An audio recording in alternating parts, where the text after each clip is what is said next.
Mas ele pode ser feito em qualquer idade, vai muito além de ser apenas um exame de imagem. Seus resultados são fundamentais para guiar a atuação de médicos e não só dos cardiologistas.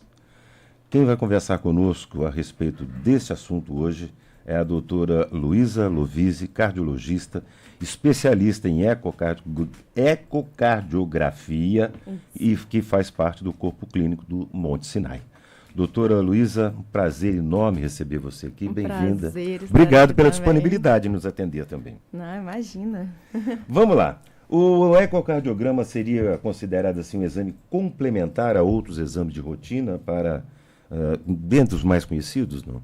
Sim, claro. Bom, primeiramente, bom dia, né? Obrigada pela oportunidade de falar de um exame que eu faço com regularidade e que eu adoro, né?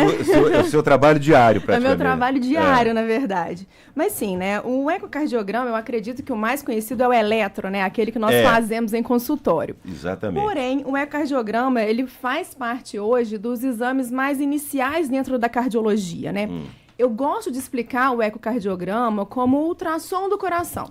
Certo. Então, através dele e de suas modalidades, né, o transtorácico, o transesofágico, o ecocardiograma de estresse e novas tecnologias que hoje agregam também ao nosso exame, né, que é o estrem cardíaco, o eco 3D, nós conseguimos informações sobre como está o seu coração aí dentro do seu tórax. Entendo. Então, eu falo que assim, imagina, eu consigo ver principalmente tamanho, função, como que o coração contrai, como que o coração relaxa, Sim. né? As válvulas, tem alguma repercussão valvar, alguma coisa, então a gente consegue com ele uma avaliação muito completa do coração. Bom, você vê tudo que o seu coraçãozinho tá mostrando. E, digamos, o que é mais comum detectar no ecocardiograma que exija alguma intervenção ou algum tratamento mais específico? No mundo de hoje, porque a gente sabe que o comportamento do cidadão interfere muito. Muito. Né? E principalmente no coração, que é o coração é um dos problemas maiores que a população vive. Né? Na verdade é o maior. É o maior, né? É o que mais mata hoje. É o que mais mata, são né? as doenças cardíacas. Né? Sim. E cada vez afetando mais jovens, né, doutora? Muito jovens, né? O nosso estilo de vida, né? Muitas vezes uso de substâncias também, a gente acaba indo por um lado aí que o coração é muito afetado. O que é mais comum na detecção quando você faz o ecocardiograma? O que é mais comum vocês detectarem assim de anormalidade hoje? Bom, na verdade depende. Eu falo que essa pergunta é um pouco mais complicada porque depende. Todo exame complementar, ele vai, na verdade, partir do que o paciente me passou. Então, através da anamnese e exame físico, eu vou esperar um resultado daquele coração. E eu vou ver, aquele coração está compatível com aquele paciente? Né? Então, eu falo que é o seguinte, por exemplo, você foi no consultório e relatou um cansaço. Isso. Cansaço é muito comum, né? E existem várias causas. Então, a gente vai procurar uma causa cardiológica para esse cansaço. O coração é grande, o coração ele está funcionando bem, então ele contrai bem, ele relaxa bem, e a partir daí eu vou ver se está batendo, né? Então, assim, com o que você está me passando, isso está compatível com o seu quadro? Não. Será que é um cansaço do coração ou é de outra coisa? Então, a gente acaba, né, guiando um pouco. Eu falo que o ecocardiograma, ele é um exame para uma avaliação inicial, né? Mas que ele acaba guiando muito o médico cardiologista e o não cardiologista para a gente continuar a investigação da queixa do paciente do consultório. Por exemplo, fadiga. Doutor, eu tenho andado com muita fadiga, alguma coisa assim, Aí vocês recomendam, por exemplo, um exame... Você falou exames o exame físico, né? Sim, o exame Esteira, resistência e tudo mais. Sim. A partir daí é que vocês vão encaminhar, determinar ou não um ecocardiograma, um exame mais detalhado. O eco, na verdade, no próprio consultório, antes do exame da esteira, a gente já pode até indicar. Sim. O exame físico que eu falo é muito o exame físico do consultório. Você tem sopro? Você tem alguma alteração na ausculta cardíaca que me faça entender que você precise de um ecocardiograma? Ou você já tenha uma doença, por exemplo, uma hipertensão que é muito comum na população? Essa hipertensão, ela é de longa data? Ela já gerou alguma alteração no seu coração? Entendo. Então, o eco, ele entra aí para ajudar, para guiar e muitas vezes para modificar a terapia, né? Tudo isso. Quer dizer, ele tem essa função terapêutica, então. Tem. Diagnóstica, terapêutica. A gente, com o ecocardiograma, a gente consegue dar um ecocardiograma bem feito, dá muitas informações para o paciente, né? Para o médico daquele paciente, para ele conseguir fazer diagnósticos, guiar terapêuticas e muitas vezes também, assim, a partir daí, outros exames vão ser necessários? Será que a gente vai guiar outras coisas? Sim. Então, ele é o exame inicial mesmo, para a partir daí a gente identificar e ver o que mais precisa, né? E como disse aqui em cima no texto, aqui na introdução, não é só... A gente pensa que é só para certa idade, só depois que tiver mais velhinho e tal, não sei o quê. Não. Ele não só pode, como deve ser feito também bebês, gestantes, em qualquer idade. Sim. Eu falo que, assim, nesse binômio, né, gestante-feto, o ecocardiograma, ele ajuda nos dois. Algumas patologias cardíacas, elas aparecem com sinais e sintomas na gestação. Na gestação. Então, ali, ele entra, na verdade, para ajudar a mãe, né, para ver se você realmente tem alguma patologia naquele coração. Porém, como é um ultrassom, né, é um exame que ele é seguro para o feto. Então, se for identificado alguma alteração, né, durante essa gestação da mãe, né, a gente pode fazer a solicitação do ecocardiograma fetal para avaliar o coração do feto.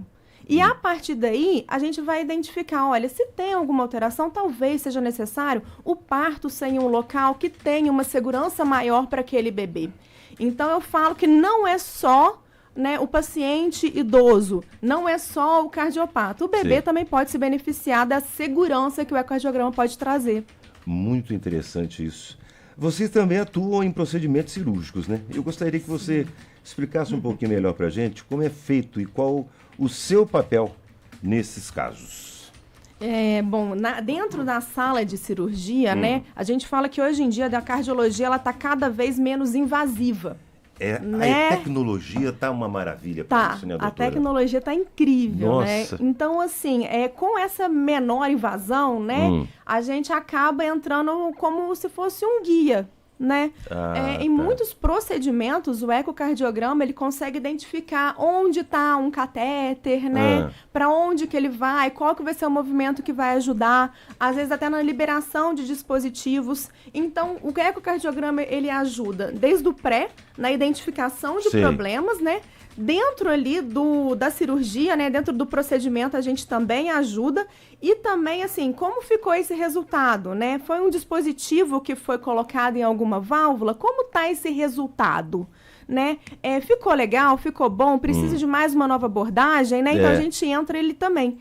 E caso, né, aconteça alguma complicação do procedimento, o ecocardiografista estando na sala, ele identifica mais rapidamente. Na hora, no ato, para gerar uma maior segurança, né, para o paciente e também para o médico que está fazendo o procedimento.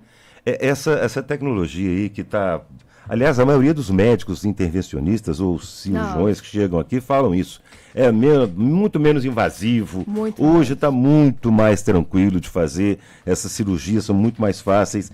Mas eu gostaria de te fazer uma outra pergunta. Eu me lembro que há bem pouco tempo, né, cidadão que era cardiopata, tinha uma doença cardíaca, nossa, vou ter que viver com isso, tomar remédio a vida inteira. Hoje a tecnologia possibilita também a recuperação de vários problemas cardiológicos no cidadão que possam torná-lo a levar uma vida normal, por exemplo? Sim, eu falo que assim, constantemente, né, quando eu vou fazer algum exame, o paciente, e aí, como é que tá meu coração? Pois é. Bom, vamos supor que você sofreu um infarto. Olha, tá com uma alteração aqui. Mas e aí, doutor, eu vou poder fazer minha atividade física que eu tanto gosto? Claro, hoje em dia a gente tem segurança, existe reabilitação cardíaca, existe todo um preparo para esse paciente, a gente consegue avaliar se esse coração consegue aguentar mesmo, né? Fazer um exercício físico. Sim. Então, com essa gama que nós temos hoje de exames, a gente geralmente faz uma avaliação individual, né? Olha se esse coração está preparado, se ele aguenta. E ele aguentando, tomar os remédios, seguir as orientações e muitas vezes levar uma vida normal mesmo. Doutora Luísa, eu gostaria de fazer uma pergunta para a gente deixar bem claro para o cidadão que está nos ouvindo. Qual é o primeiro sinal que um coração comprometido ou com algum problema, ou que possa dar algum problema, dá ou desperta no cidadão, na pessoa, para que ele, está na hora de procurar um cardiologista? Bom, eu falo que, na verdade, não é só quando o coração dá sinal que nós temos que procurar um cardiologista. Nós temos que fazer exames regularmente. Exatamente. Mas vamos dizer que os homens não fazem isso. Vamos supor que os homens não façam, né? Vamos supor que os homens não façam. Bom, eu falo que assim, o coração dá sinais, sim, né? Os principais sinais que o coração dá, geralmente, é um cansaço, né? Que é muito comum. A dor. Muita gente ignora, né? Mas mesmo? A dor torácica é uma dor é um dos sinais que o coração dá. E às vezes aquela arritmia, aquele coraçãozinho fora do ritmo, eu diria que eu acho que talvez sejam os 3 sinais principais. É claro que existem outros. Sim, né? sim, mas esses são... Mas esses seriam, acho que, os mais comuns aqui, que mais levam o paciente ao consultório do cardiologista hoje. Tá. Né? É mais comum em mulheres ou em homens, doutora? A doença cardiovascular, eu falo que depende da idade do paciente, né? Tá. A gente fala que até uma certa idade ela é mais comum, né? Nos homens, a mulher após a menopausa, ela vai igualando o risco cardiovascular junto do homem, né? E é verdade ou é mito que um infarto na mulher costuma ser mais fatal do que no homem? Então, eu acho que depende também. Eu falo que na cada cardiologia caso, é muito né? difícil a gente falar Precisar, assim, é verdade ou é mito. Porém, o coração da mulher, geralmente, as coronárias são um pouco mais finas, é um coração um pouco menor, né?